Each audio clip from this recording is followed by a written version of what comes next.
All right, guys, quick video. Always, what's in my pocket? Hinder fire attack. Still love the knife. Did a video on this one already. You can check it out. But I'm not here to talk about my Hinder fire attack. Which, by the way, if you guys haven't seen, there is a new pivot system. I'm hoping that that comes to the other models as well. But anyway, I'm here to talk about traditional knives, and this video is going to be short and pretty much to the point. I was talking knives yesterday in the comments with one of the people that watched one of my videos, and it just so happened this isn't a Case GEC video, but it just so happened we were talking Case knives. And he was talking a little bit about the rough edges that come out of the factory and why that is, and you know, some things like that. And I was talking about some of the things that GEC does to kind of get around some of those issues, like with the blunted tips was one of the things we talked about. So just strangely enough, I happened to be looking at GEC's site today, and this is a question I always get. How do I know what's coming up? How do I know when something's getting ready to come out? So on and so forth. GEC does production updates, and now it's not real time necessarily, but if you get on their website, you can click the what's happening now or what's in production, and it'll show you the knives as they move through production. And there's actually a production schedule that tells you what is being produced and what's coming up to be produced, all the cover options, who's making it, the website to contact them, and all that stuff. So just a side note on that. Excuse that.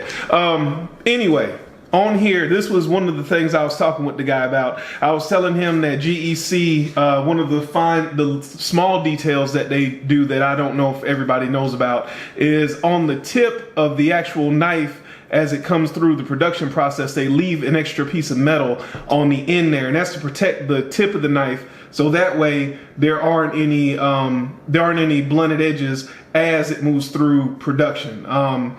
And I believe this picture here, this is the actual sheet of knife blanks that you can see, and at the end of it, and I know it's a little bit blurry, but at the end of it you can see that those little stubs of metal are there at the end to, like I say, protect those tips.